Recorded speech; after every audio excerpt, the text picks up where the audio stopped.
Hi everyone, Paul Akers, host of the American Innovator. You know, the innovative spirit is alive and well, and everywhere I travel around the world, I bring back ideas and creativity to share with my audience to continuously improve and change the way we live. Welcome to the American Innovator. Because real learning only occurs when people ask questions. There is no learning when you're listening to me. You listen by engaging and asking questions. So in case some of you didn't know it, this is a lean trucking seminar. Are you guys at the right place? Okay. So we're going to start off with maybe something a little humorous, but we're going to look at lean trucking. You ready?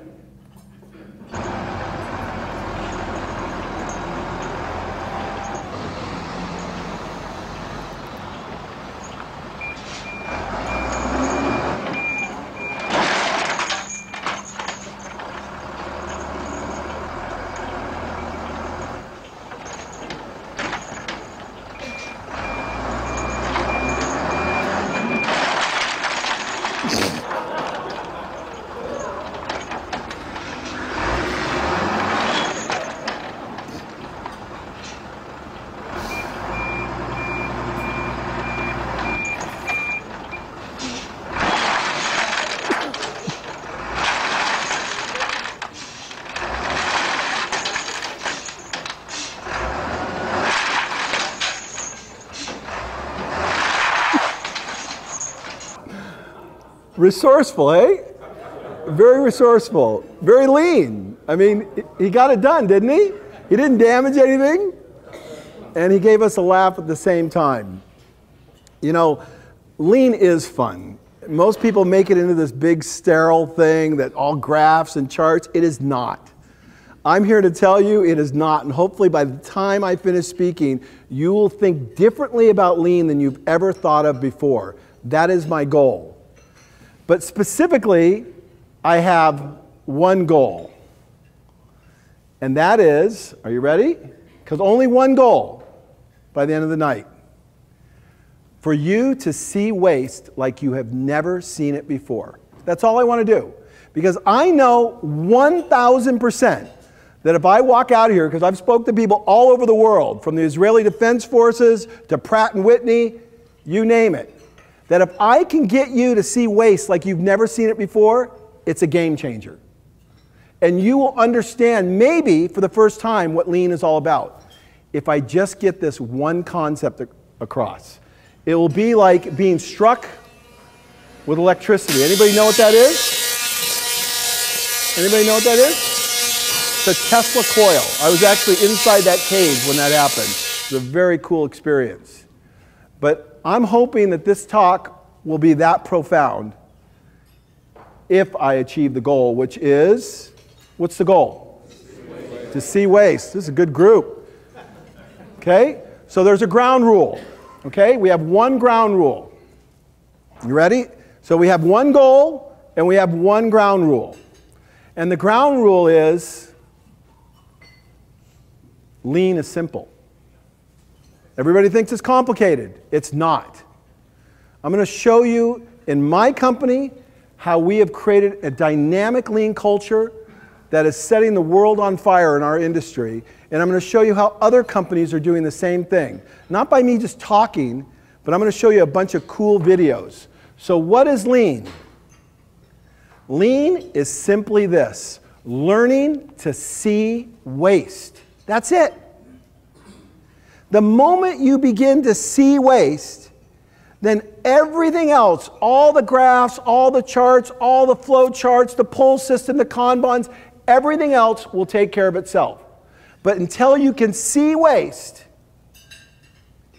in everything you do, in the food you're eating tonight, in the way the service has been done, in the way I make my presentation, in the way you collect your car keys in the morning, in the way you make your coffee, until you can see waste in everything, you don't understand lean. And then the cool thing is, once you see waste, you eliminate waste by one simple concept, because the ground rule is what? Lean is simple. It is not complicated. If you make it complicated, I guarantee you'll fail. I've seen companies all over the world that have failed making it complicated. And I've seen ones that made it simple and have succeeded wildly. So you eliminate waste by continuously improving everything. So all we're doing is seeing waste and improving everything. That's it. Almost can go home. If you capture that concept, you will be blown away by what can happen. And I'm going to start to flesh that out here in just a minute. So there's a professional study done on why students learn. I think it was done by Harvard, and they spent $5 million in 5 years doing the study. You know what the conclusion was? $5 million, Harvard people. Why do people learn? Why do students learn? Why do students succeed and some don't? You know why?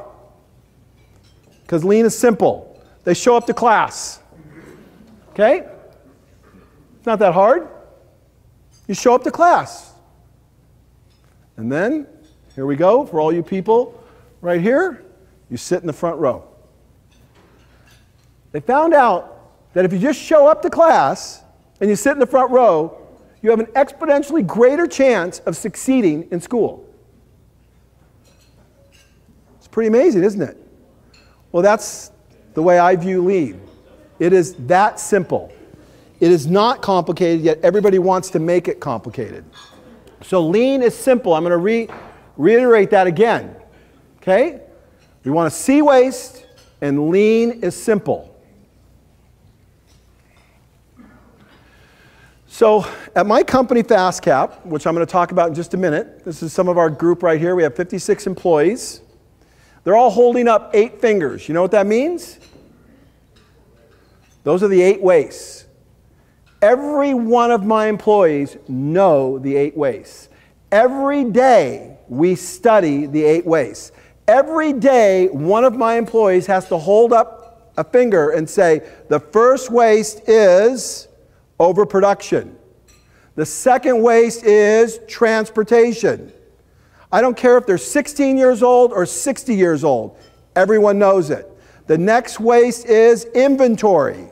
And then after inventory, everything, of course, comes from overproduction. All waste, the root of all waste is overproducing. Overproducing, transporting, putting it in inventory. And guess what? There's a defect. Then we got to rework it and overprocess and excess motion. Then the customer's waiting. And then we have wasted employee potential, because instead of our people solving problems and improving things, they're doing stupid work like reworking overproduction and inventory that we made too much of because the customer didn't ask for it. We thought it would be easier just to make a little extra. And our people understand this concept. It is burned into their brain. They know how to see waste, and they know how to eliminate waste. And that's what they do continuously every day. The premise of my book, 2-Second Lean, is that everyone at my company has to make 1 2-second improvement, the smallest microscopic improvement every day. Everyone, it doesn't matter if you're new or old, it doesn't matter if you just start, you will find something to improve. So I have 56 employees that are simultaneously improving everything in our facility every day for 7 years. Imagine what it looks like. Imagine what it's like to work in a facility where you don't walk into the copy machine and it's frustrating because the thing doesn't work. Or you walk to get a cup of coffee and you have to struggle because you're out of coffee. We don't have those problems. They may seem little, but those things drive you crazy. Because we have developed great processes through seeing the waste, of looking, searching, overproduction, and eliminating it through continuous improvement. Okay, so I like to show this slide, this little video real quick to kind of illustrate a point. And am I in your way? Are you okay? Okay. Good. So if I asked you right now, if you had to change the tire on your car, how long would you guys say it would take you? 20 minutes. Good answer. I think that's about right. And the question is, you only have to loosen 5 lug nuts and put a tire on and put 5 on. Why is it taking 20 minutes? Why? Because you got to find the jack? The process is not clear? You're not sure? You haven't been trained? Right? So this is what an unlean tire change looks like.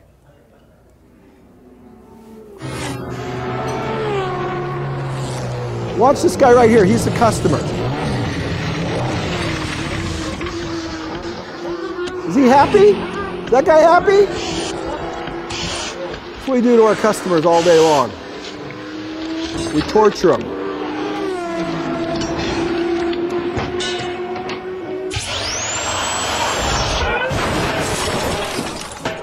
Now we have a defect. And now we got to rework. And I'm glad you thought that was funny, because it is funny. But you want to see what excellence looks like? Do you want to be blown away by excellence? Do you want to marvel at what lean looks like? Do you want to have chills going down your back when you see what it looks like when it's done right? Watch this.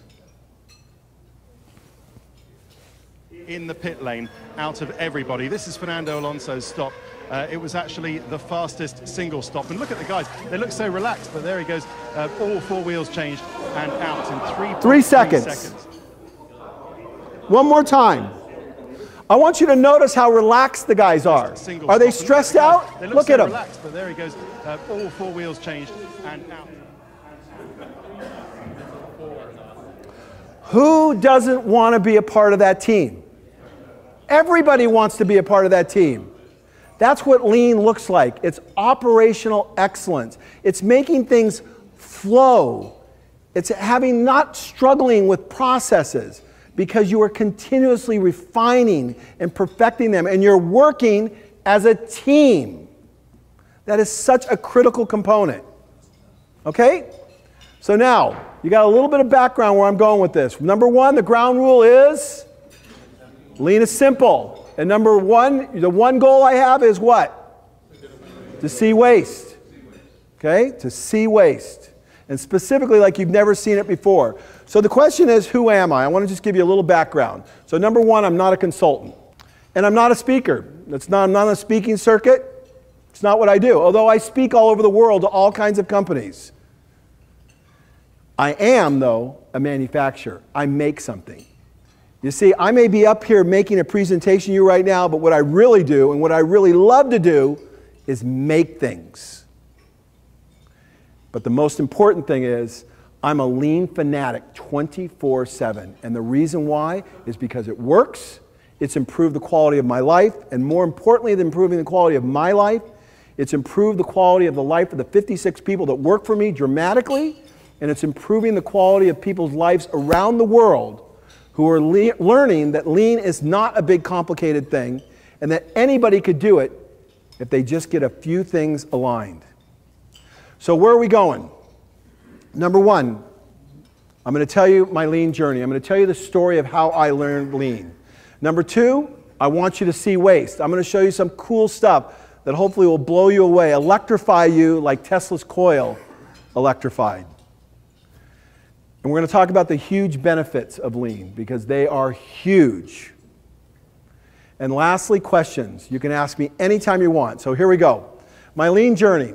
So in 1997, I started my company. I was always been a general contractor, builder. I built beautiful homes in Pasadena, restored homes, did a lot of big, beautiful projects, built custom furniture, did a lot of stuff like that. In 1997, I started a company called FastCap off of one simple concept, a peel and stick cover cap. I was a cabinet maker. I was working away in my shop. I wanted to come up with a better way. I came up with this product. 3 years later, from nothing, from my garage, basically, from this product, we won Business of the Year in our city. And things were really, really, really going good. So basically our company, my wife and I sitting there when I was a little bit younger and had hair, we're a product development company. We invented all kinds of cool things, from laser leveling devices to peel and stick cover caps. Today we have 600 products in 40 countries, 2,700 distributors worldwide. Every day we get a new distributor from somewhere in the world. And we hardly ever advertise. Everybody just hears about us organically, whether they hear about our lean work or they hear about how cool and innovative our products are, because all of our products are about saving time and making the process easier. So in 2000, 3 years after I started the company, this was one of the manufacturing lines where we made our laser jam device. And you can see the floor was beautiful. It was all painted, epoxied. Everything was hyper organized, bins, labels. We were dialed in. There was only one problem. We were making 100 laser jams at a time. We were doing big batch work. But we were doing good. We were making lots of money. Everybody said, wow, I've never seen a startup company do this well. And you know what? It's right that I should have done well because I wasn't trained by anybody. That guy right there, that's Bob Taylor. Anybody play guitars here? Bob Taylor is one of the best guitar makers in the world, and Taylor Guitar is one of the best guitars in the world. And I worked for Bob Taylor when I was 17 years old, between 17 and 19. I built the first 2,000 guitars that came out of his plant. I have number 116 of Taylor Guitars. It's worth a fortune. This guy is a master craftsman, an amazing human being who has built a world-class company with, I don't know, 500, 600 employees. They crank out hundreds of guitars a day. He taught me everything I know about construction and about manufacturing. He was good, so that the bank or anybody else would walk into my facility and would say, hey, this guy knows what he's doing. You're right, because I learned from a great guy. I also was an industrial arts teacher over here, and my kids, not like typical woodshop teachers, they weren't building shoe boxes. They were building beautiful rocking horses and chest of drawers and beds. They were doing outrageous projects. And everybody said, wow, this is crazy. This guy knows what he's doing. We're not doing the typical cutting board and shoe box. We're doing major pieces of furniture. And I built my own guitars. I built furniture in my house for the most part. I have a fantastic green and green style home. If any of you know green and green, it's just stunning home on 2 acres, beautifully manicured, just like the Blacker house in Pasadena. And I built it all. So I should know what I'm doing, right? But I didn't. And when the bank came in, they saw this, and they looked around, they said, wow, look at this guy, man. Everything's clean, it's organized. I mean, it's buttoned down. Looks pretty good. Very organized. But lean is not about being organized. It is not. Being organized is a byproduct of being lean, but you can organize waste. And I had mastered it. So what happened next was I hired a consultant. And I had problems managing my inventory. I was importing some material from Portugal and Spain, some raw material, and I needed someone to help me figure out how to manage it because I didn't get my degree in manufacturing, I got it in education. So I wasn't an MBA guy, I didn't know how to do all that. So he came in, hopefully to tweak a great company. Remember, we were making great money, lots of accolade, everything was going right, we were young, hip, we had it going on. But it turned out I was clueless. And so as this consultant walked around my facility, he said to me, well, I don't know if I can help you, Paul. And I said, why not? And he said, because you don't know how to manufacture, you don't know what you're doing. And I said, really? I said, well, what am I doing wrong? And he said, you need to learn something called TPS, the Toyota Production System. Never heard of it before. This was 12 years ago, 13 years ago. Now, the week earlier, the bank had walked in and said, you were the best. He told me I was the best he'd ever seen. He gave me a $250,000 line of credit to a 3-year-old startup company, to a guy who didn't have an MBA, knew nothing about business per se. And he said, I'd give you any amount of money you wanted. That was pretty high praise. And then this joker comes in and tells me I don't know what I'm doing, and I need to learn the Toyota Production System, or lean manufacturing. Never heard of that either. Or Kaizen. What is that? Okay? I had no clue.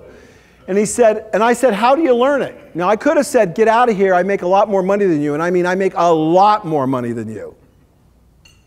But I said, what do I do? And he said, hire these young kids from Japan, Brad and John, and they work with Toyota.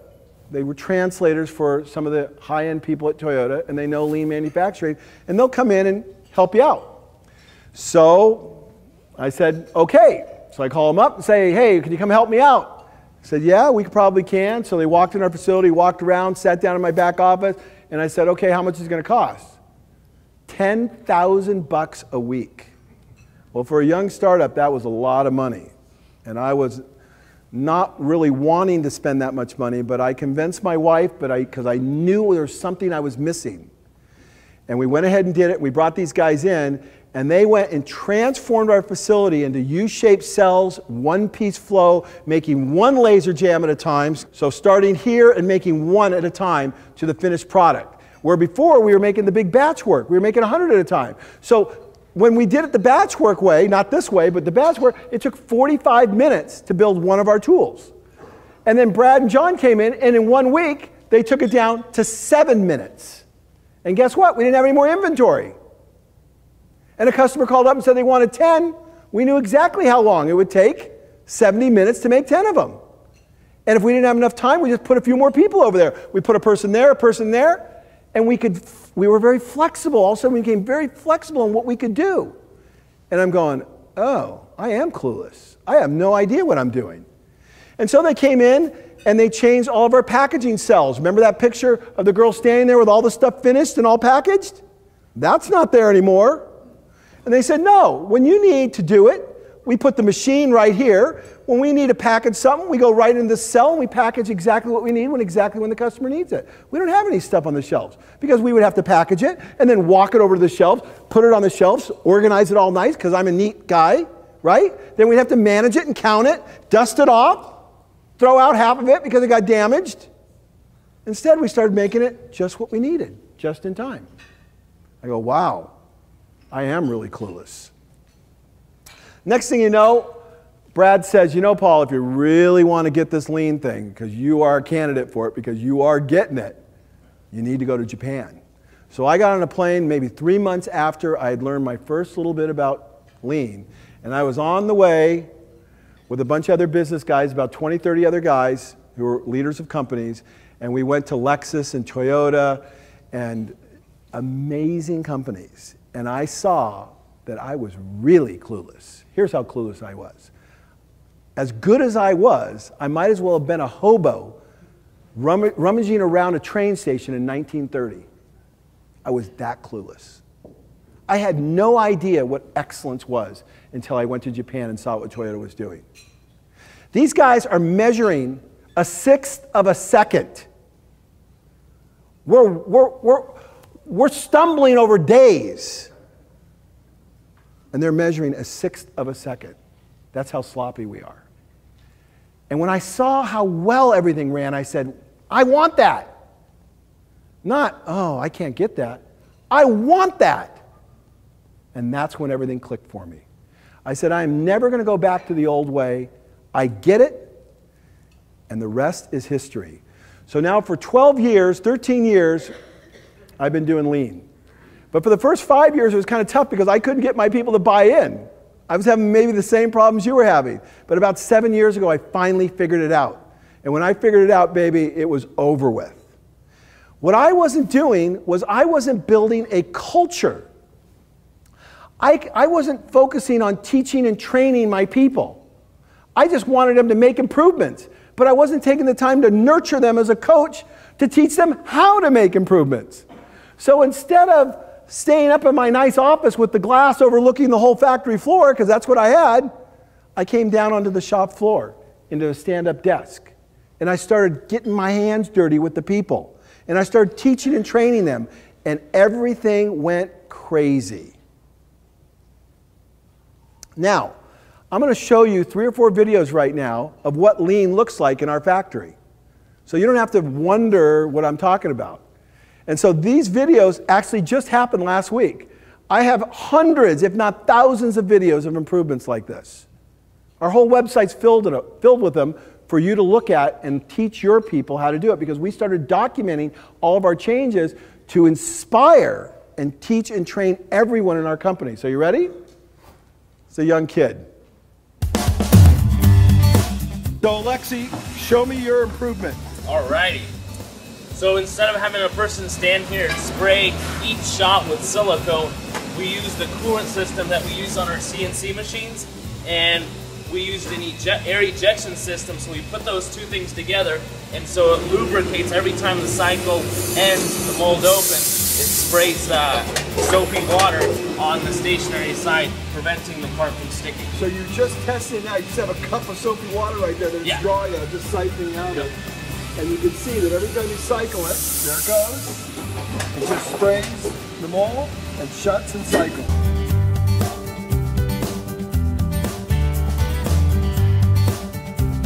What do you think? This is what's happening all day long at my plant. Our people go to work to improve everything. They don't go to work to work. And in the process, they make work easy. And everything is being refined. And we are continually adding more and more and more value to who? To our bottom line? To the customer. Because that's who we're working for. And when we add value to the customer, we make more money. Go ahead. How many of your ideas are that don't work actually? 50% of them, maybe more. Good question, excellent question. We are experimenting. This is the scientific method. We come up with a hypothesis, then we run the experiment, and then we learn from the experiment, and we're constantly readjusting. But as a result, we have very sophisticated people who are capable of doing lateral thinking, like you just saw Alexi. He took a solvent system from our CNC machine, and he applied it to the injection molding, and I've never seen that before. And now we didn't go out and spend $1,000 or $2,000. He pulled that whole thing off in 30 minutes by cobbling together a few different things to test the concept. Now he is empowered at a level far beyond anybody who gets book knowledge in college because he's learned how to experiment. And we encourage that nonstop. So here's another one. You ready?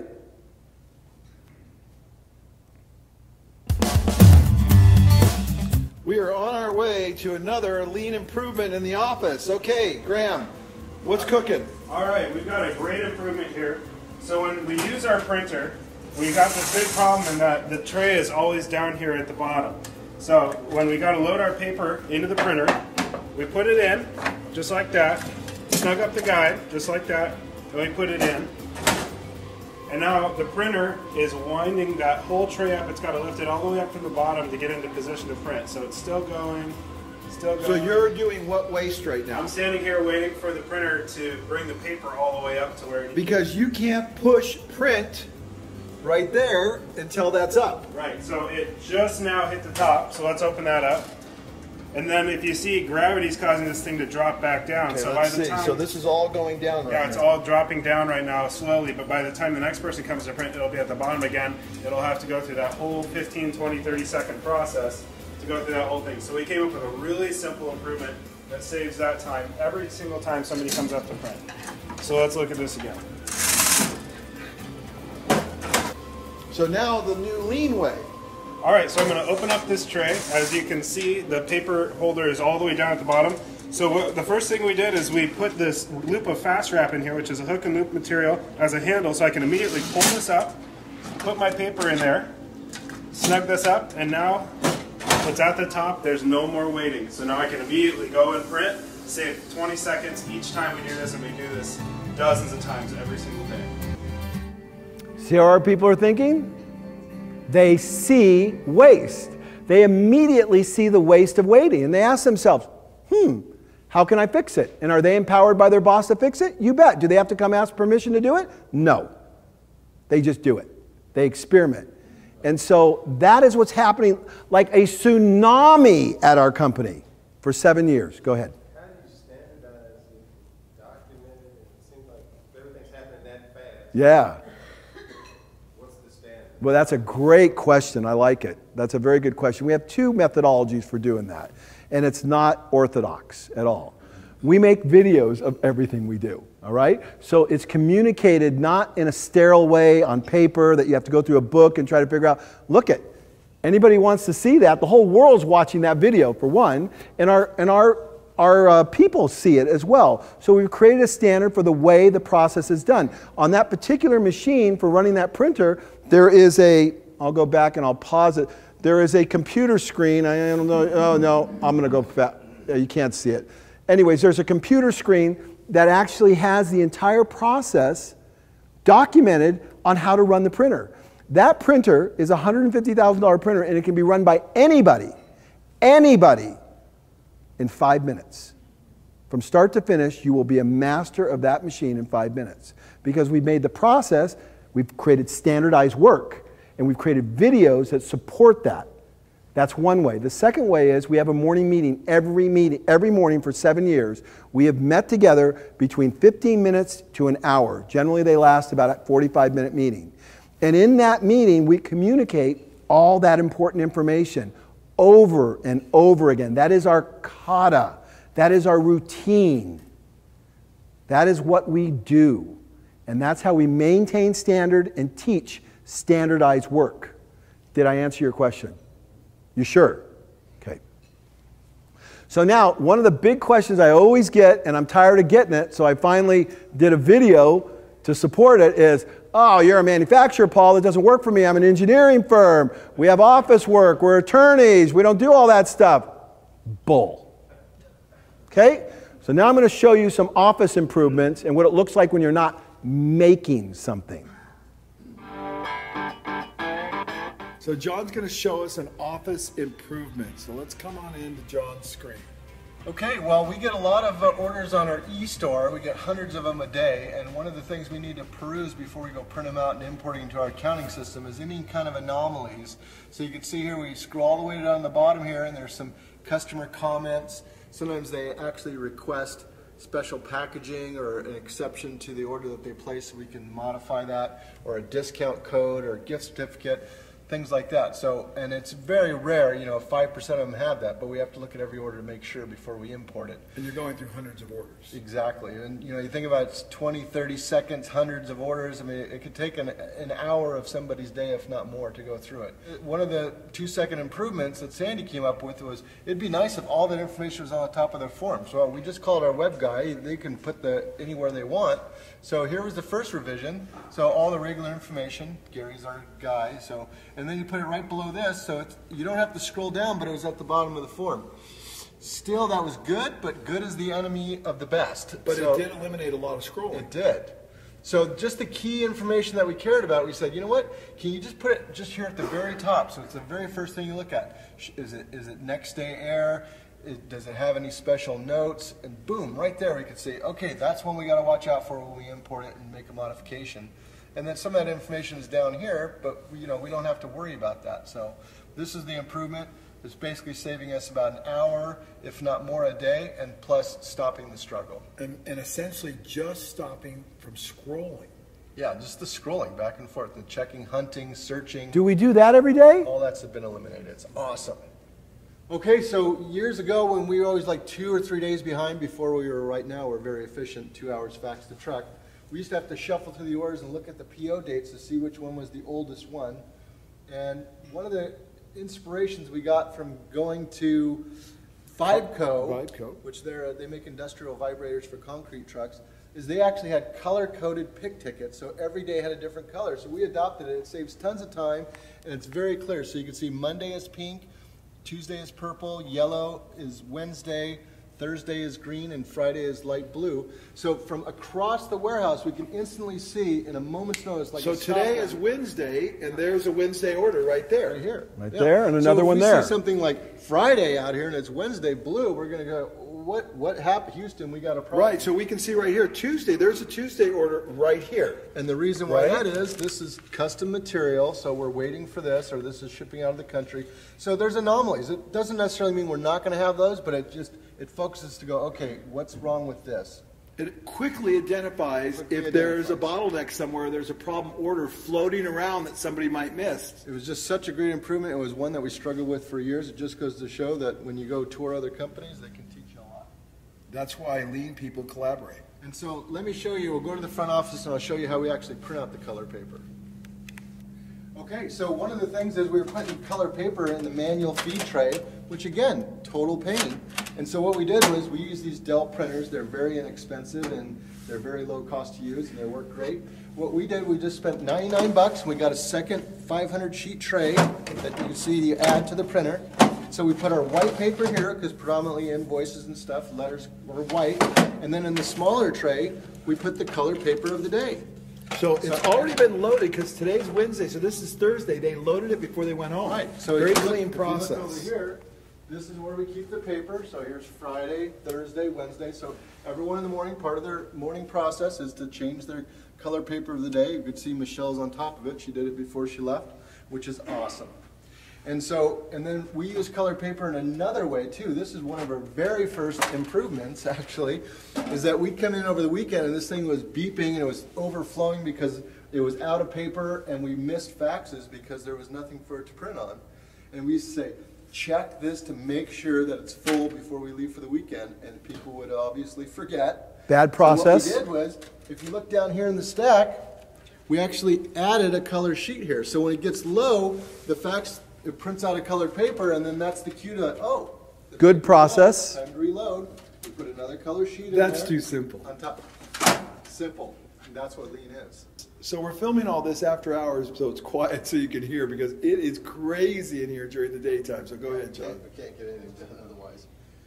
Okay, so one of our other improvements, you can see here, we have the standard desk. These used to all be sit-down desks, and we Now they're all stand-up. Platform, so we can stand up. Which if you're going to make any improvement in the office, get everybody off their derrieres, because things at rest tend to stay at rest. So now if you're standing up and you want to move, it's very easy to move around, go to the filing cabinet, come back. When you're sitting down, you're like, oh, I don't want to get up again. So one of the improvements is that the printer, these two workstations share a printer. They'd be over here, and then they have to reach all the way over here. And now, Struggle. what we did was we took out these drawers, which just collect junk, and we put the printer down here. So now it's very easy when they go to print. I'll get on this side. So when she's printing, she just reaches her hand down right here and grabs the paper. There's no more reaching over anything and struggling. And two people use the same printer, very simple, very efficient. It's a very elegant solution as well. Of course, notice when you stand up, it works really well. You can reach there quite nicely. Yeah, and this was implemented when it was sit down too. So you can see we have stand-up desks. We simply raised up everything everywhere. Look at, nothing is on the floor, including our trash cans. We don't even have our trash cans on the floor. They hang right on the side. These are J-hooks. Because when you vacuum, what do you have to do? This is the great thing about lean. Pick up the trash can. They use their genius within. They use their ingenuity. They find spare parts and they just cobble together stuff. Oh, and there's another order coming over the line. And we have paper. Orange paper to tell us, right?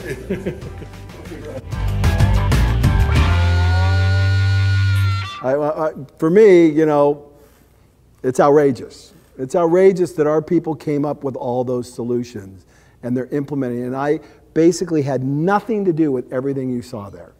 That all just happens by default because we built a lean culture based on the concept that lean is simple. That all you need to do is two things. What are they? See waste and continuously improve everything. Do you have to have a big Kaizen event and have 50 people together and hire consultants on the outside to come in and tell you how to do it? What's the answer? No. You see waste and you continuously improve everything. So you have 56 employees making improvements. How do you keep them focused on an overarching goal? There is only one goal at our company. It's to serve the customer. Everything else doesn't matter. We don't care about profit. We don't care about anything. We do such an outrageous job of serving the customer that we make millions of dollars every year. That's the only goal we have. Serve the customer. We will fall down on the knife to make sure that the customer is served. We will do anything to make sure our customer never suffers because of our ignorance. And it's not paying for our stupidity. And we're not tacking on additional cost onto our product. We have not raised our prices in 6 years. That's unheard of. We ship our orders 2 hours from the time the order comes over. We build, make, package, and ship the order and get it on the truck. I'm sorry, that's not normal. Go ahead. You got 56 high-performance employees. What do you do when you have to bring in that new guy? What do I do with them when? You have to bring in that new guy. How do you Oh, that's easy. First of all, you guys are awesome because you're asking questions and you're making my life easy, and I know that more learning is happening. So thank you. It takes literally like a week when someone comes into our culture and they're like, "Wow, this is crazy. I've never seen a place like this. This is the best place I've ever worked in my whole life." It happens by default. When they get in an environment where people are encouraging them, supporting them, teaching them, training them, nurturing them, coaching them, they thrive for the first time in their life, in most cases.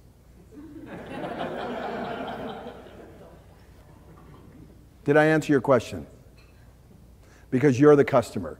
I'm not here for me, I'm here for you. And the more I burn that into your brain, when you pick up the phone, when you answer an email, you're not doing it for you. You're doing it to serve the customer.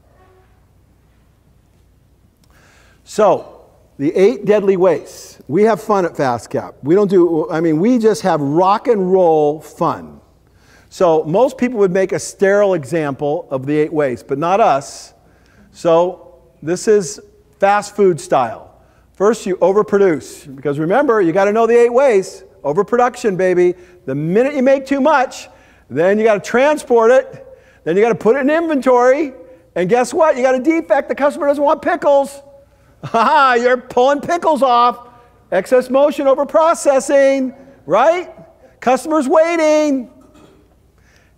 And wasted employee potential because you're giving your employees stupid work to do instead of using their brain, which God made them to use. This thing's amazing up here. It's very sophisticated, capable of boundless things, and we dumb it down as leaders. What percentage of your employees didn't buy into this? Well, that's a big question, but I can answer it pretty quickly.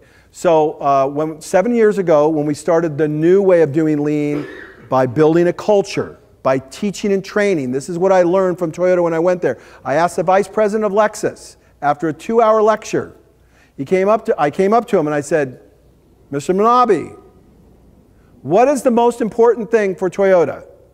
And he said these profound words that I will never forget, and I figured out what I was doing wrong. He said, Toyota doesn't care about the next engineering feat, the next hybrid, the next factory, the next sales and marketing program, the next factory we're opening up in some other geographical location in the world. We don't care about any of it.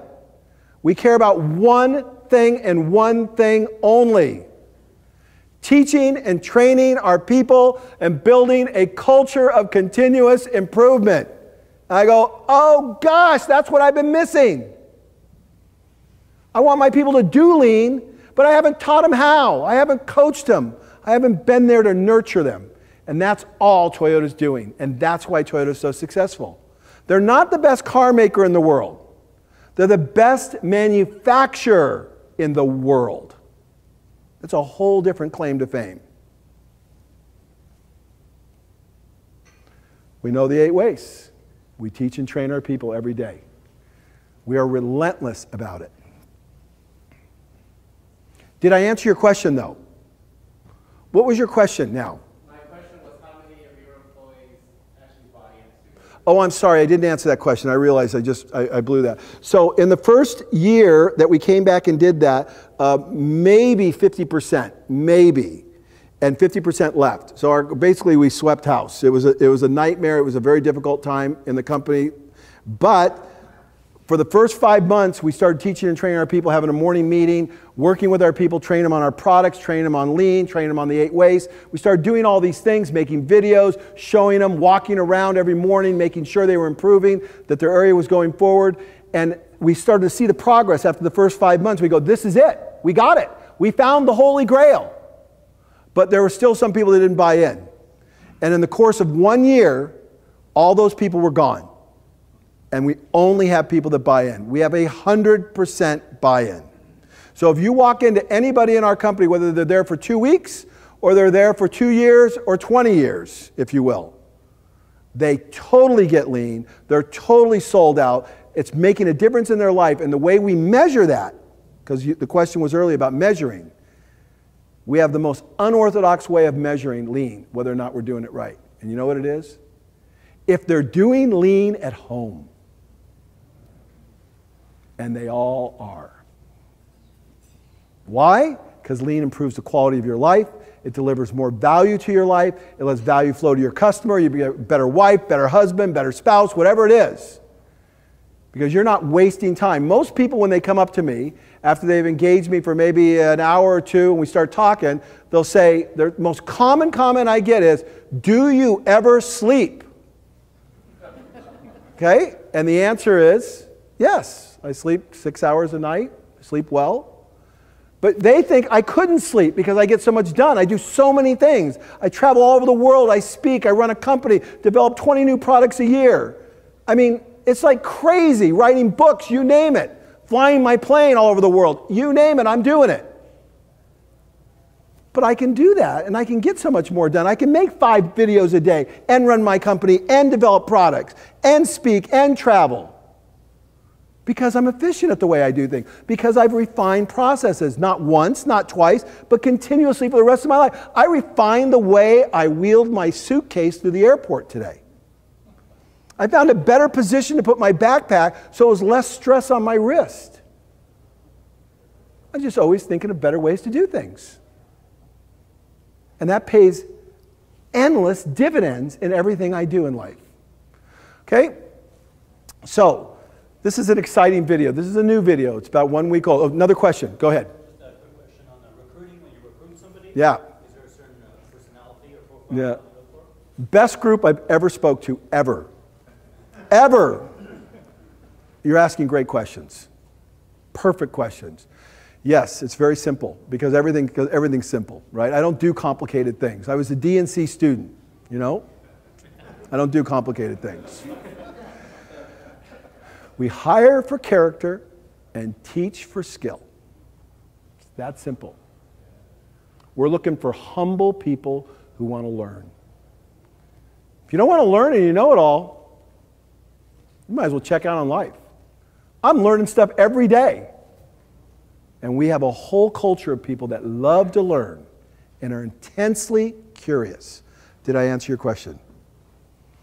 So, this guy, I'm going to show you a video real quick. His name is Ashley. This is an amazing video for me.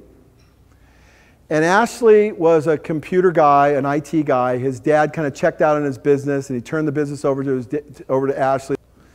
He, through happenstance, stumbled across my book, 2 Second Lean, emailed me and said, you know, I need help, Paul. Is there any way you could help me? I'm taking over this company. I know nothing about managing a company. I'm an IT guy. Is there any way you could help me? And I said, absolutely, I'm happy to help you. Anything I can do. Well, what are the issues? And we started going through it back and forth. He chats with my people online every morning from the UK, from England. Every morning, he's on there. Okay, I'm having this issue. Not to me, to my people. And they're helping him. He just sent me this video, and it's just mind-boggling.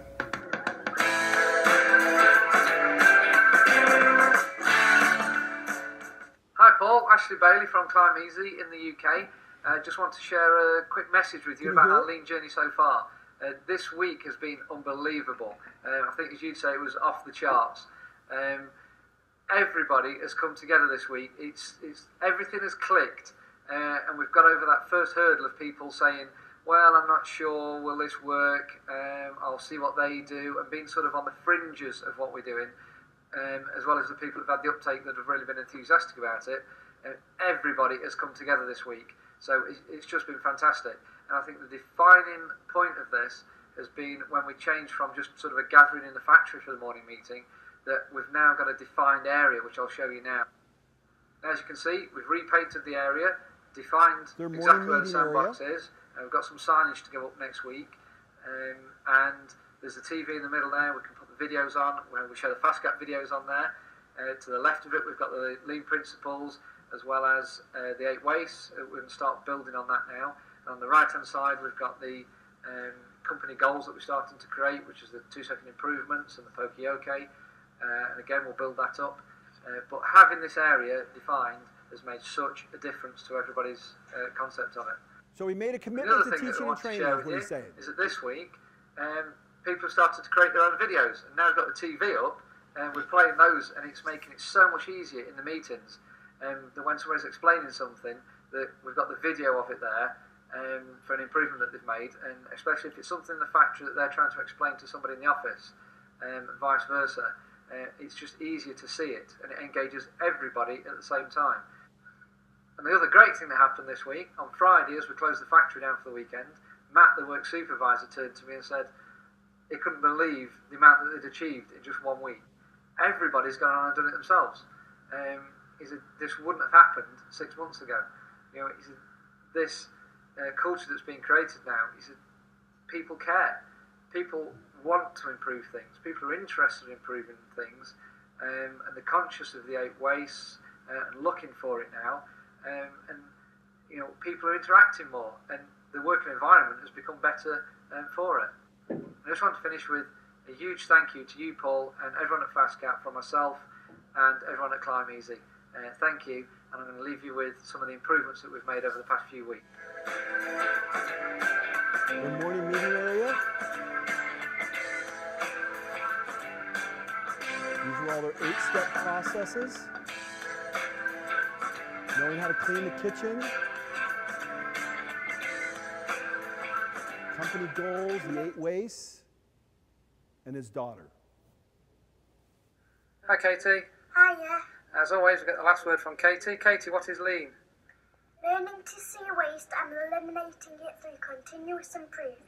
And how do we continuously improve? By fixing what bugs you. And can you By name the 8 fixing wastes? what bugs you. Yeah? Go on then. Transport, inventory, motion, waiting, over-processing, overproduction, defects, unused employee creativity. Well done. Say bye-bye. Bye! Now imagine this. Imagine that Katie is making presentations in school teaching the kids at 6 years old what lean is. Imagine what kind of leader Katie's going to be. Josh asked me, why do I do this? A lot of joy in seeing this. There's a lot of joy in seeing people blossom. When I see Ashley's employees making videos where before they came in and they had their head down like this, they could care less. The boss didn't care about them. He didn't care about the boss. And now they're making videos with pride, showing all the cool things they're doing, and people are watching it around the world. That's called making a ding in the universe. That stuff matters.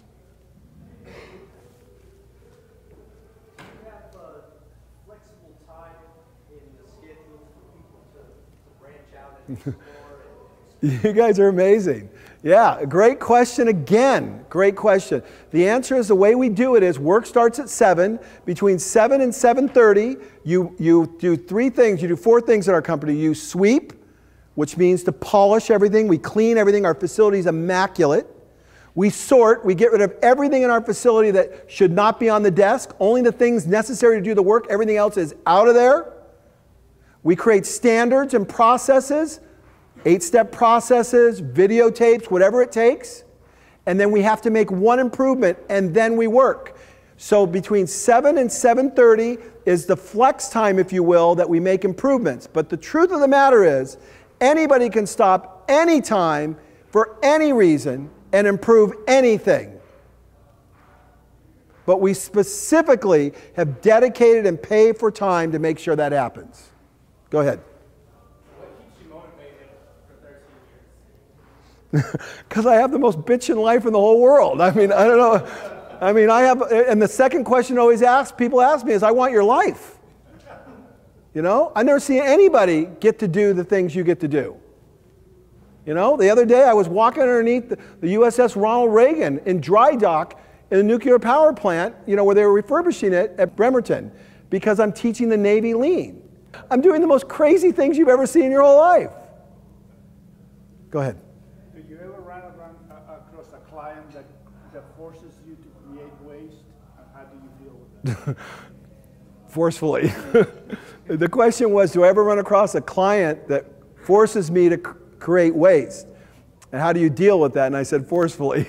I mean, I don't tolerate a whole lot from very many people. Everybody knows where I'm coming from who engages me. And I'm there to help them.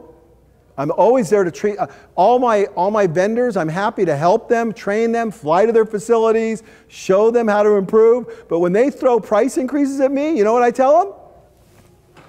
Not going to happen.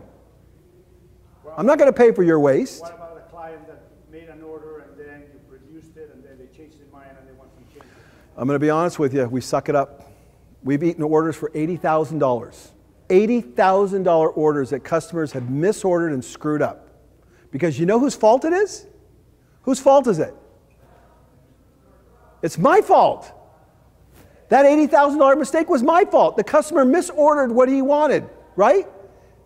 But I didn't ask the right questions. I had lousy processes. You know what? We don't have lousy processes anymore on that stuff. You know what happens when a customer calls us and say they want 80,000 caps or 80 million caps or whatever the customer wanted? We say, we want to talk to the person who needs the caps. We were talking to a purchasing agent. Totally disconnected from what was going on. Because we wanted to make sure we delivered exactly what they wanted, when they wanted it, perfectly with no mistakes. So whenever somebody orders something like that again, we won't take the order until we talk to the person that needs it. Not one level, not two level, but the person that's going to use it. Do you see what I'm saying? It was our fault. We blame it on the customers. We have no opportunity to improve. Is this making any sense? So the goal when we set out on this talk was what? To see waste. Are you seeing it? Is it more clear? Okay. The other goal was, the ground rule was what? Lean and simple. 9 times out of 10, 99.999% out of 100, it's your fault. You know, for me, lean is a lot of fun, and you know, I just, everywhere I go. So here we go. You ready? The lean burrito.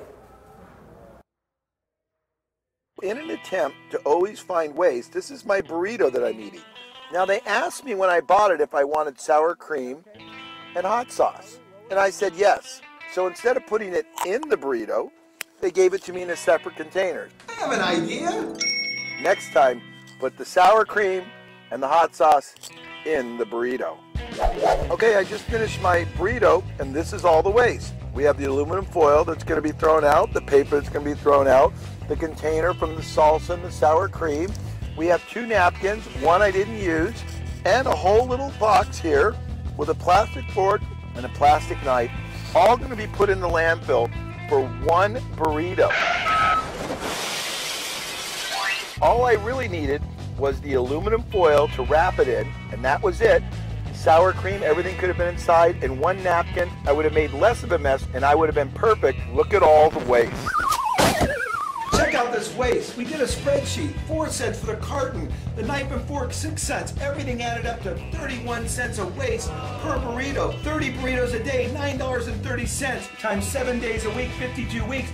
$3,385 per store. If you take 31 cents a burrito times 10 million burritos a day in the US alone, that's $3.1 million in the landfill. That's total waste. Okay, I'm back at the local coffee shop, curb shops, and we're gonna get ourselves a lean burrito. Watch how this is done. Hi Gina, how are you? Good, how are you? Can I get a lean burrito? Sure. I want a burrito with sour cream, hot sauce inside, aluminum foil, and nothing else in 1 napkin. Sounds good. Okay, thanks Gina.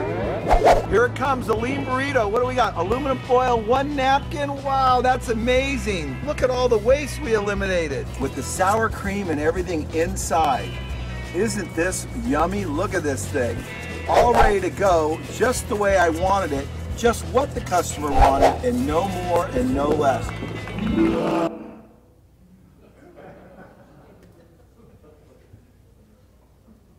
It's everywhere. Ready? So I'm in Prague, speaking to the 3rd largest bank in Eastern Europe, 60,000 employees. Lean fire. This bank is unbelievable, Tetra Bank. They are creating a lean culture that is so exciting. And they asked me to come over because they read the book, to be a keynote address to them for their lean symposium, bringing people from 17 countries. I'm over there, and I go to get a hot dog on the street. And I go, unbelievable, check this out. So I order the hot dog. They put 1 paper towel around the hot dog, and they set it in a rack. They didn't even wrap it in aluminum foil. Look how efficient that is. That's pretty cool. Now you think in contrast to what you just saw. That happens all day long. And so when you create this culture that starts to make this game out of this whole thing, this is a gigantic scavenger hunt. It's a big game. This is not a sterile management philosophy of charts and graphs. You can make it into that, go knock yourself out, and you'll have 5 people in your organization that will do it. But when you turn it into this, it's exciting. So the other day I go to coffee at McDonald's. I actually like McDonald's. Here's a question. Go ahead. Just wondering, for your crew up in Washington, do you host like an annual Academy Awards for best innovation video or something? You know, we don't, because they get it every day. I mean, we're like singing their praises nonstop. Our people are just like heroes. Yeah, no, we don't. Maybe we should. Maybe that's an improvement. But our people hear it nonstop. They're incredible. Does that make sense? They're just like on it. So I go to get coffee at McDonald's the other day, and I actually happen to love McDonald's. I think it's a great organization. I think it's very well run and very well disciplined, but standardized work is tough in any organization, even some of the best companies in the world. And watch what happened here. So here is my scene waste for the day. I just got my Newman's coffee for $1 at McDonald's. I love the value of McDonald's. But I asked for 3 creams and 2 Splendas in the coffee, and they said, no problem, we'll put it in. But she handed me this bag. And I go, wow, that bag's heavy. And she put 5 creamers, 4 Splendas, and 4 sugars. I think that's a little bit of overproduction and a whole lot of waste. Isn't that interesting? Now that happens all day long, millions of times a day at McDonald's. And McDonald's wants to improve their bottom line. All they have to do is do a little better process, right? Start teaching their employees to listen to the customer. Make sure there's clarity. I'm sorry, sir, did you say you wanted 2 creamers or 3? I'm sorry, I wasn't quite sure on that. Did you want 2 Splendas or sugar? No, I wanted 2 Splendas and 2 creams. And if you could put it in there, that'd be great, because it'd save me the time having to stop the car, tear open all the packets. I'm going, wow, that'd be cool. Watch what happens. So I go into McDonald's yesterday in Las Vegas, and they have better processes. Now, I'm going to play this video, and I want you to watch it very carefully. They've got the sweet and low right there, the Splenda right there, and the sugar right there. No packets to tear open. You hit the shot, you get exactly what you want, and there's a creamer thing down here. They press a button, they put the cup there, they press the button. As they're pressing the button, they're grabbing the coffee up here. So there's no waiting. It's magical what's going to go on here right now. I mean, it's pretty cool that they figured this out, but it's not standardized work throughout all their company. But if they did, think about how much waste they would eliminate. Watch this. So I asked for the coffee. Sugar, into the thing, boom, lets it go, gets exact the right amount. Coffee goes in. It's mixing right now. There's no stirring. They eliminated the stick, and they're done.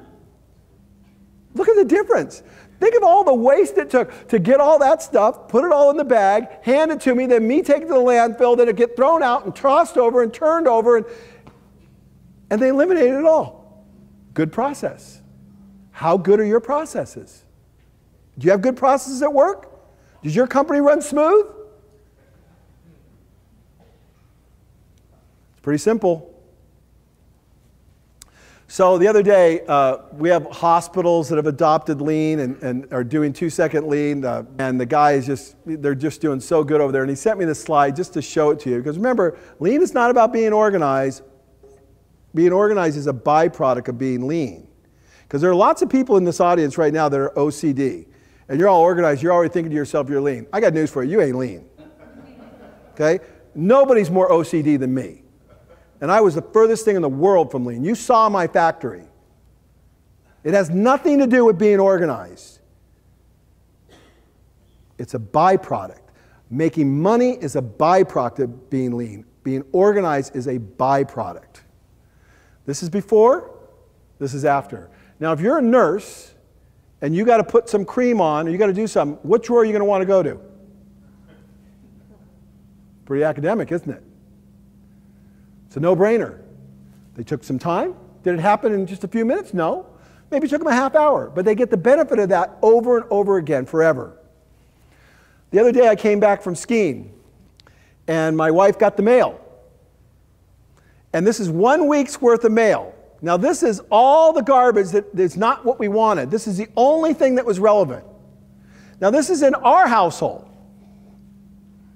How many million? 330 million in the United States? Post office is broke. Companies are looking for ways to save money. Profits are down. This is the nonsense that's going on. Are you pushing or are you pulling? Did you know that it isn't just Toyota that's doing lean? Did you know that Harley-Davidson was a lean company? How many people knew Harley-Davidson was a lean company? Just a few. The best motorcycles in the world. Everybody wants a Harley. Why? Because before they adopted lean in 1980, they were almost out of business. They were locking the doors. They adopted lean. They went from barely being able to make one new model a year that was a piece of garbage and nobody wanted, that leaked oil and was a pile, to making 4 new models a year in just a few short years after adopting lean. The executives came out of the offices, down onto the shop floors, started asking the people making the bikes, what can we do to improve? Started engaging their people, started teaching and training, started coaching, started working as a team, and the rest is history. Harley-Davidson, very successful company. Anybody know the story of Porsche? You know, I drive a Porsche, beautiful car. I race Porsches. Here's the story of Porsche. 2000, Porsche almost out of business, building piles for cars. Lots of problems. People didn't like them. Garage queens. Their wits' end. They hired a guy from Toyota to come in. The guy from Toyota came in, said, look it, you've got to change the way you're thinking about everything. These are Germans now. I went to school in Germany. I studied in German. I speak German. I know Germans. And the Japanese came in and said, we're not doing it that way. You can't do it that way if you want to survive. They went in and turned the company around. Porsche is one of the most profitable automakers in the world. They make phenomenal cars, the top in quality, with Toyota and above. Porsche was so grateful to Toyota and the guy that taught him what he did, that they built him a custom 911. Then they bought him a lot in the middle of Tokyo, right next to his house, tore down the house, cleared it so he could park the car there. Millions of dollars.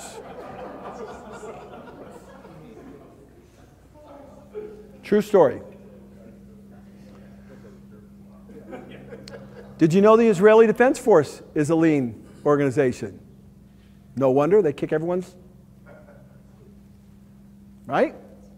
I spoke to them. I went to their Pentagon. These are unbelievable people. These people get it at a very high level.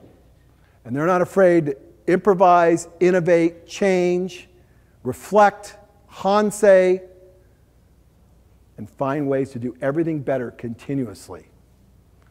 Did you know Amazon was a lean company? Amazon are lean maniacs. Who knew Amazon was a lean company? Amazon is one of the most powerful companies in the world. And they're like over the top lean. They're crazy lean.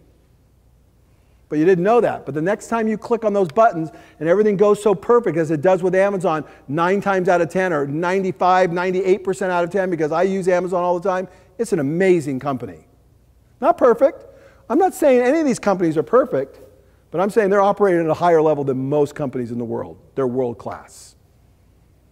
And then Virginia Mason Hospital. Did you know that they were one of the best hospitals in the world?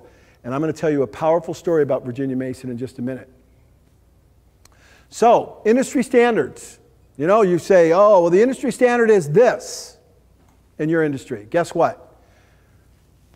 For a lean thinker, industry standards, they're a joke.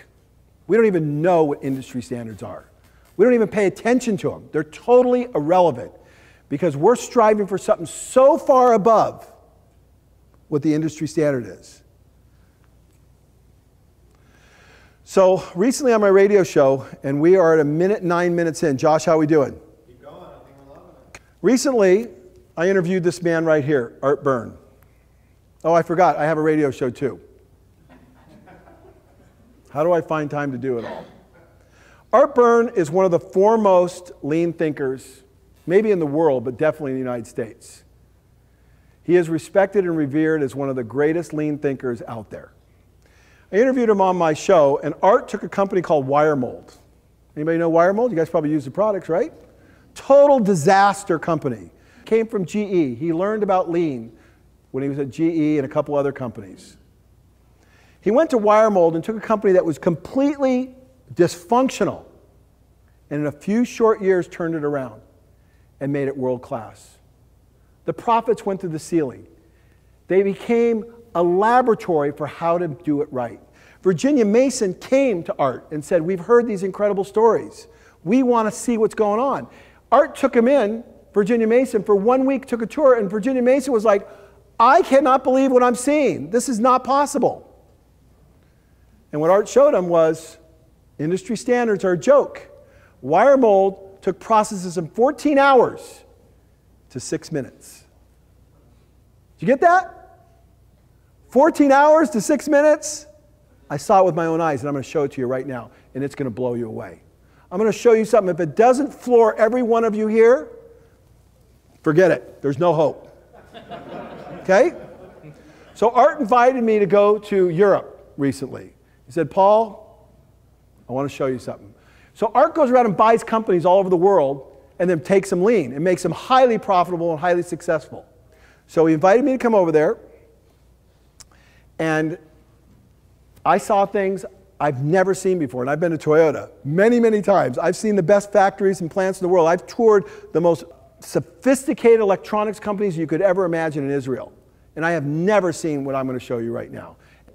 I'm going to show you a mold change in an injection molding machine that's going to take under 5 minutes. That was taking them 8 hours to do. A 10,000-pound mold, and I'm going to walk you through it. You ready?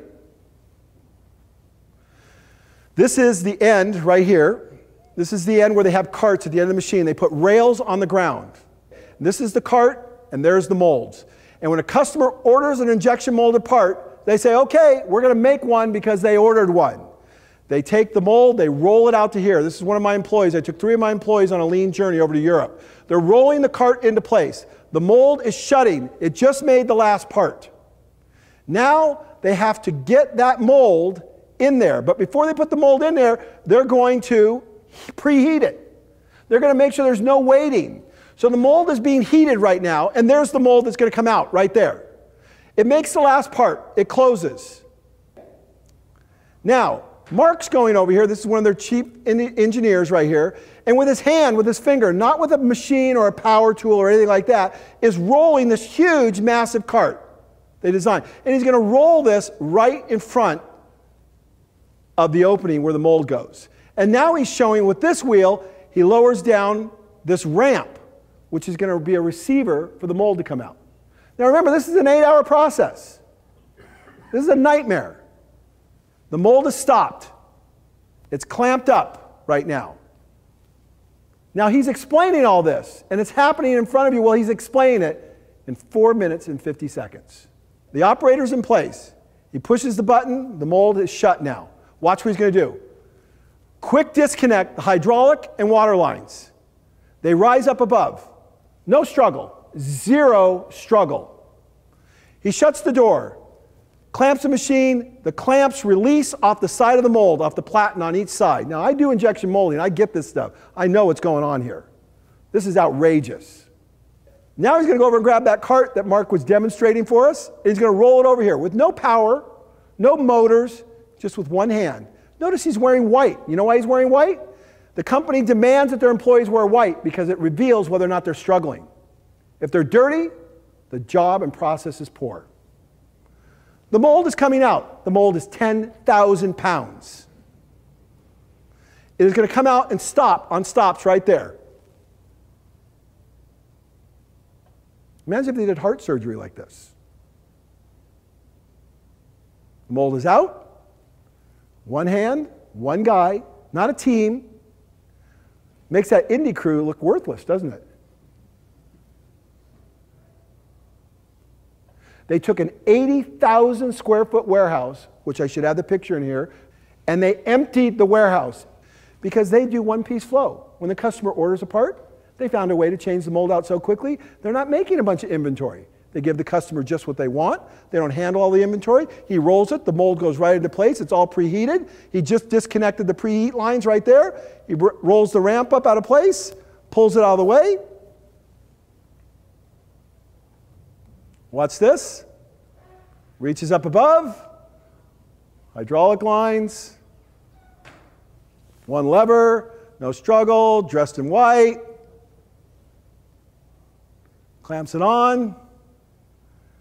Now you know why I'm a hobo, 1930, walking around the railroad stations?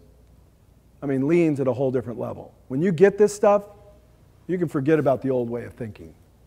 It doesn't exist. It's irrelevant. Industry standards are a joke. This is what Art Byrne did at Wire Mold. That's why they became a world-class company. That's why Virginia Mason came to visit him and learned lean principles and implemented it. It's one of the best hospitals in the world today. My mother-in-law is being treated there for cancer, and she says it is world-class like nothing she's ever experienced because they're continuously improving and eliminating waste and allowing value to flow to the customer. And they just did that entire mold change. Now watch this. He's walking away. He didn't stay there to make sure the machine was running right. Oh, they're way past that. The process is perfect. And the machine runs. Do we have a long way to go? Is lean exciting? It is. It's very exciting because to be a part of world-class excellence is very exciting. And that's why I'm so jacked up about it. I love every minute of what I do. And so Virginia Mason came. They said, hey, you know what? It doesn't apply to me. I'm not a manufacturer. And Art said, oh, yes, you are. Let me tell you what we do. We make injection molded parts at Wire Mold. And then we connect little wires to it. And then we put it in a box. And then we ship it for someone, to someone to install. And guess what you do? You take people. You cut them open. You put a pacemaker in a piece of plastic. You connect some wires. You put them back together. You take them over to recovery. You package them all up and you ship them out. You're doing the very same thing as us. The problem is your process sucks. Now get to work and make it better. And Virginia Mason got to work and made it better. And the world is benefiting. My bank gets lean. So you asked me a question, a good question. What happens when people want to put waste on you? It doesn't happen because I'm a very forceful person and they know exactly where I'm coming from. And when my bank came to me and they wanted to give me a big loan document for my new building, 18 pages long, the bank guy was smart. He read my book. And then he said, Paul, you know, I read your book. I know who I'm dealing with now. I was going to give you an 18-page document, but it's not going to happen. I gave you everything in one page. There's everything you need to know. And I said, hired. You got it. So he can produce 18 pages, which I don't want. I don't want 18 pages. I want to know the important stuff. So he distilled it all down to one page. And that's all I needed. So instead of having a 2-hour meeting, I had a 5-minute meeting. I knew exactly what I was looking for on the loan. He gave me what I wanted, and we moved on. And we eliminated hours of overprocessing and overproduction. Are you seeing waste? What are you forcing on your customer? Story of Dave Adams. I was in a group just like this, speaking to a business group in Bellingham, and I started talking, and we were only like 10 minutes into it, and this guy raises his hand right over here, and he says, I go, oh no, I'm in trouble already. He goes, and then Dave stands up, and Dave's a big guy, 6'4", and he says, I just want to tell you that what Paul's saying is the truth. We implemented 2-second lean, exactly what he said to do. Have a morning meeting, start teaching and training, coaching, facilitating constant and continuous improvement. And we have made over 200 improvements to software development in just the last 3 months. That's what he stood up and said. He called me a couple weeks ago and said, we're up to like 500 now. His employees came in to buy some stuff from us the other day, and they said, you can't believe it, man. They came in and showed me how to set up my search engines more efficiently on my computer. And what do you think I said to him? Wow, thank you. That's awesome. Not, I already thought of that. Oh, I'm a lean guy. I'm the guy who talks all over the world. I know all that stuff. You're amazing. That's awesome. Cool. This is Dave. Significant company. Hi, I'm Dave Adams, President of Emergency Reporting.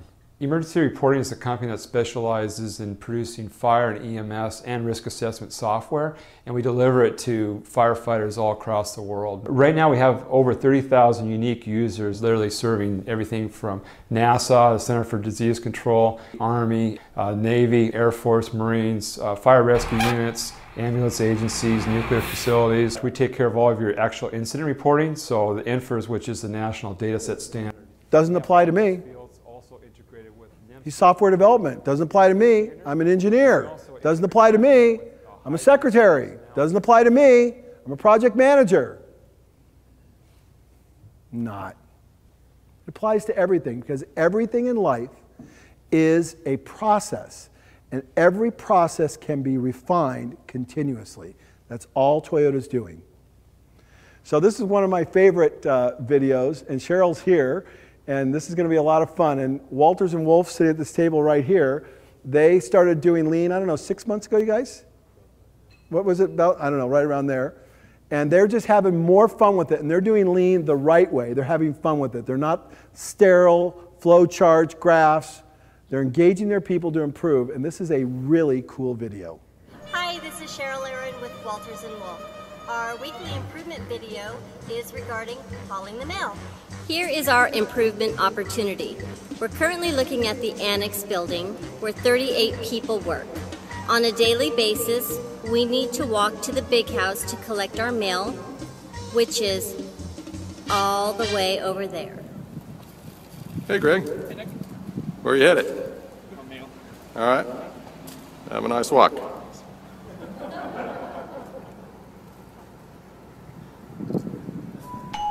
Measuring.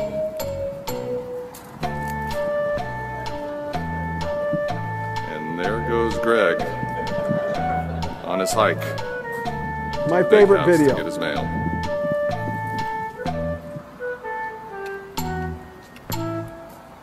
Hey, Greg. Lots of mail today? None today. All right. That's a bummer. Thanks.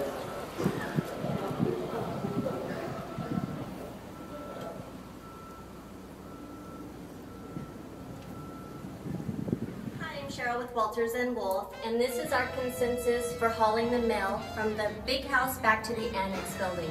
We have approximately 38 people. At 4 minutes and 30 seconds a person, it takes 171 minutes per day, 855 minutes per week, 3,420 minutes per month, 41,040 minutes per year. 684 hours of wasted time. And you want to raise your prices, eh? You want to punish your customers. Hey, that's looking pretty good over there. Yeah, this is number 2 to complete the set. Beautiful. Thanks, Jose. That's No biggie. That looks like that should fit in there nicely. Looks nice, yeah. Great. It's gonna look great. Hey, Greg, where are you going? Get my mail, man. It's that time. Oh, wow. That's cool. Right on. Much better. Thanks.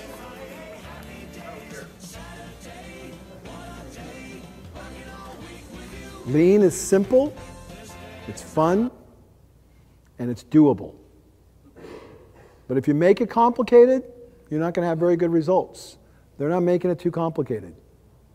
Now, Steve, do you want to make a couple comments about what's going on with you? So we started this about 6 months ago and found Paul's book, kind of used that as sort of the point for us to get into this. Because a lot of the books you read, you know, there's all sorts of theories and things like that, but a real applicable thing is to get in and start doing these videos and getting people involved. And that's kind of what we've been doing, and it's really working out really well. We've got 450 videos now on our website that we've been making. 450 improvements. Yeah, so it's really taking off, and it's really... How many employees? 1,800? Yeah, 1,800 employees, 4 branches, 4 different cities. I mean, if anybody couldn't do it, these guys are it. And it's a big distributed team. You know, you guys have the same issues. You know, you have people in different places. You know, people on the job sites, the shop. So there's lots of opportunities, and yeah, it's coming along really well. It's not perfect. Go ahead. It's like your store, I mean, and you know this, and these guys know, but I mean, Walters and Wolf is, they're the cream of the crop when it comes to exterior wall contractors. So they're not, these guys are already operating at a very high level. Yeah, and it's amazing once you start seeing it, just how really bad we are. Hobos in 1930 going around train stations. That's how I view myself. People come to my facility and say, this is unbelievable. And I say, excuse me, on a scale of 1 to 100, Toyota's a 99, we're a 3. We're a joke. They're measuring a 1/6 of a second. We're falling all over days and weeks of waste. The best thing is it works with kids. I mean, we're teaching schools and universities. We're having MBA programs come through our facility, and they're going, finally, this is fun. I'm tired of all the theories and graphs. This stuff works.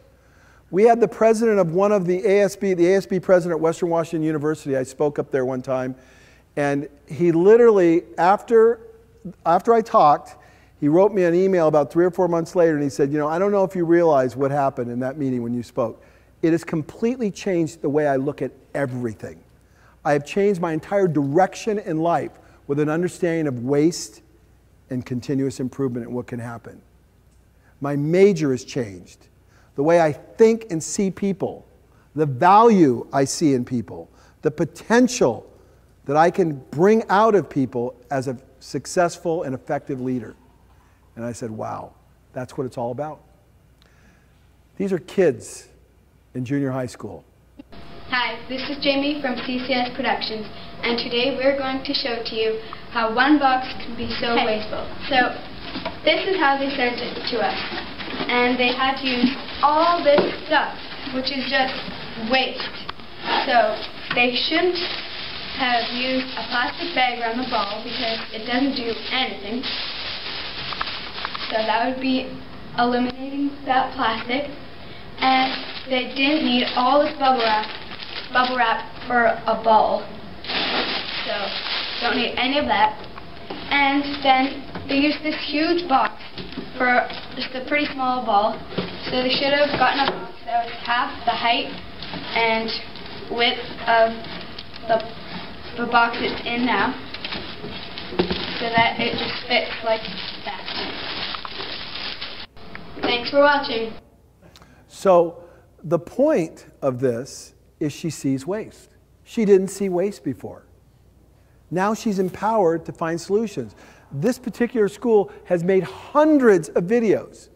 All they're doing is, I taught them to see waste, and then to improve, and then to document it, 400 videos, by making fun videos to document and create standards that can be used to teach and train your people. And the best thing is, it's not just to teach and train your people, it teaches and trains people all over the world, because people all over the world are watching this. All the videos on our website, everything's free. We don't want anything. We're just collaborating with organizations around the world. Walters and Wolf's videos are on our website, helping other people. What could be more satisfying than that? So questions, you guys. Well, I'm a baby. I'm in diapers. I mean, I know nothing. So I learned by the first way I learned was I got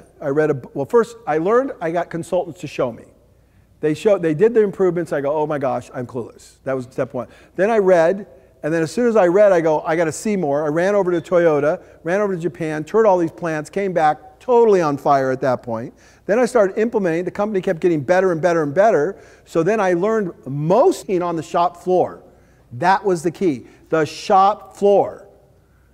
That's how I learned most of everything I know. But then I augment all my learning by collaborating with companies like Walters and Wolf and the Israeli Defense Forces and Pratt and Whitney and Harley Davidson and Kohler and, I mean, companies all over the world that I'm dealing with. Coca-Cola has adopted 2-second lean. Coca-Cola is buying hundreds of our books worldwide as a handbook on how to do it. I learn because I collaborate with other people. and we're having fun doing it. And it's not sterile. Send me your graph on how you're doing. God, no, don't send me a graph. We measure it by whether or not our people are doing lean at home, because we know it's in their bones at that point. And we measure it by the smiles on their face. One of the most common things we hear when people come to our place is they say, how come your people are so happy? How come they're so engaged? Because we value them. We respect them. We think they're smart. I don't think I'm the brain trust of the world. Did I answer your question? So this is what it looks like. So this is a typical aircraft carrier desk right here. This is what most executives have, you know, great big office, all nice paintings, everything beautiful, nice, right? So this is my office. You ready? Okay, this was my first desk, typical office like most people, 4 walls. We have a bookshelf, computer, drawers, a computer screen, lots of up and down, a chair. Every time I got interrupted, I was up, then I was down, up, then I was down, lots of waste. And then I went to a stand-up desk. So let's go take a look at what that looked like. Okay, welcome to my next office. Beautiful office, all stand-up. Even the conference table right here is stand-up. We used to have big cushy leather chairs. They all went away. Now we stand around a conference table and guess what? The meetings don't last very long. How long do your meetings last? We were taking financial meetings that took 6 hours, turned them into 2 hours just because we were standing up. Very easy to get comfortable. Now on this desk, what's different, again, it's stand-up. Quite a bit different than the last desk that you saw. So now every day I just stood up here. It worked out very well. I was able to get a lot of work done. Occasionally I get interrupted. I just turn around and go right back to my work. Very effective, and I liked it a lot. But then I thought to myself, look at all this room. Look at how much room this whole office takes up. What do I need all this room for? It's just a great place to collect things, including my guitars, because I like to play. Let's go to my next office and you'll see what that looks like. Okay, welcome to my next office. Very small, very compact, not nearly as opulent as the other ones, not that the other ones were that opulent, but this is much different. Now we took a rack from Costco, we took a metal rack here, we put a particle board top, we painted it. I have my printer right here, very fast, very easy to access. I have the monitor on top. As you can see, I'm standing up, I'm not hunching over. I have a microphone right here that I do a lot of recording on that works very nicely, and it's quite effective. But still, why do I need all this space? I can't quite figure it out. Now, the way this all came about is I have a friend who runs a much bigger company than me that has a much smaller desk than me. And we're kind of having a contest to see who's got the smallest desk. So finally, I went to what Jeff has, and Jeff made me one of his desks, and now let's go take a look at that. Okay, here's my office. You say, what? Yeah, I'm on the shop floor. My friend Jeff Koss has a company much larger than mine. He has a factory floor where he has 30 of his executives actually on the shop floor on stand-up desks. So I said, if it's good enough for Jeff, it's probably good enough for me. And they're a very lean company. So this is my desk right here, right in the middle of the shop floor. You would never expect it. When I walk in the morning, I just take my laptop out. And guess what? If I want to be in a different part of the factory, we'll just roll over to a different part of the factory.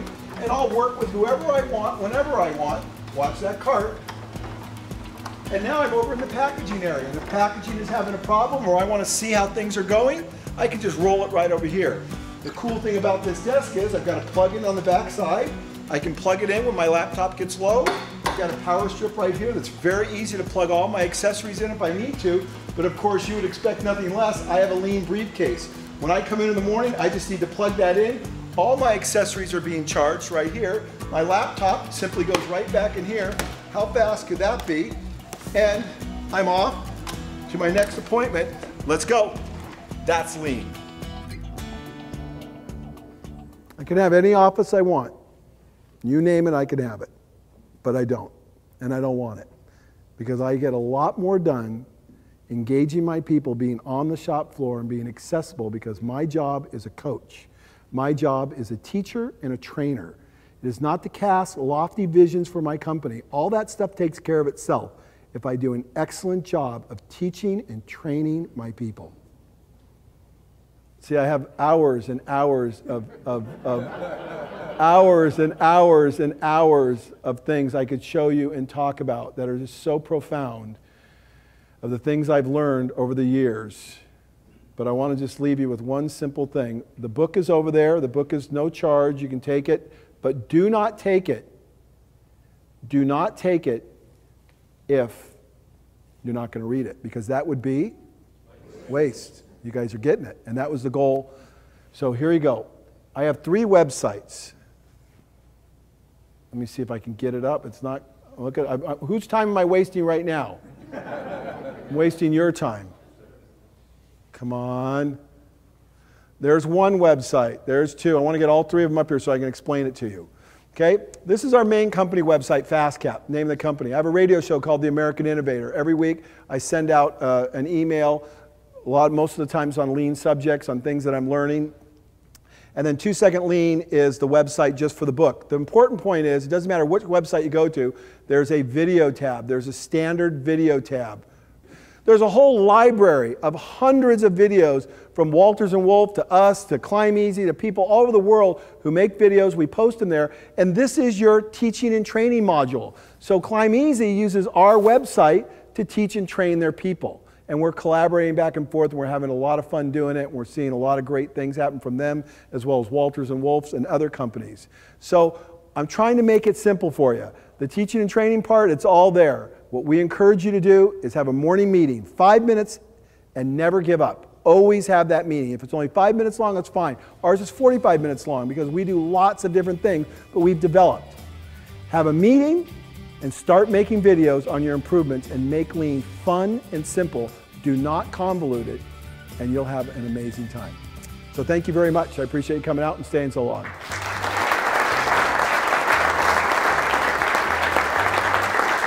Remember, life's an adventure. Be a part of the solution. Go out, learn, improve, change, think outside the box. We can change the way the world thinks. Be an innovator.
I really got to stop getting myself in these situations. That's a leopard, and that's an elephant.